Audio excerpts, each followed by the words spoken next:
प्राचीन समय की बात है। एक छोटे से गांव में कृष्ण नाम का एक गरीब किसान रहता था। कृष्ण मेहनती और ईमानदार था, परंतु भाग्य उसका साथ नहीं देता था। वह दिन रात खेत में मेहनत करता, परंतु फसल अच्छी नहीं होती थी। एक दिन कृष्ण बहुत थका हुआ और निराश होकर अपने खेत से लौट रहा था। रास्ते में उसे बड़ का एक विशाल पेड़ दिखाई दिया। वह पेड़ बहुत पुराना और हरा भरा था। कृष्ण ने सोचा, थोड़ी देर यहाँ आराम कर लेता हूँ। वह पेड़ की छाया में बैठ गया और उसकी ठंडी छाया में आराम करने लगा।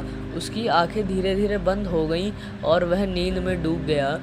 सपने में उसने देखा कि पेड़ में एक देवता प्रकट हुए हैं। देवता ने कहा, कृष्ण, तुम बहुत मेहनती और ईमानदार हो। तुम्हारी मेहनत का फल अब तुम्हें मिलेगा। यह पेड़ तुम्हारी सहायता करेगा। जो भी तुम इसे दोगे वह तुम्हें कई गुना करके लौटाएगा।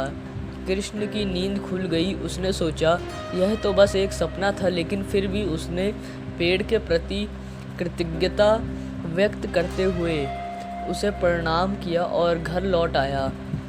अगले दिन कृष्ण ने पेड़ के नीचे थोड़े गेहूं के दाने रख दिए। वह देखना चाहता था कि क्या सचमुच में उसका सपना सही था। कुछ ही दिनों में उसने देखा कि जहाँ उसने गेहूं के दाने रखे थे, वहाँ ढेर सारे गेहूं के पौधे उगाए हैं। कृष्ण की खुशी का ठिकाना ना रहा।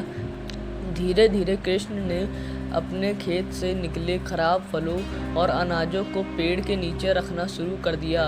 कुछ ही समय में उसकी फसलें बेहतर होने लगीं। उसका खेत हरा भरा हो गया और फसलें अच्छी होने लगीं। गांव के लोग यह चमत्कार देखकर हैरान रह गए। कृष्ण ने अपनी समृद्धि का रहस्य किसी को नहीं बताया, लेकिन वह हमेशा बड़ के पेड़ का आभार मानता रहा।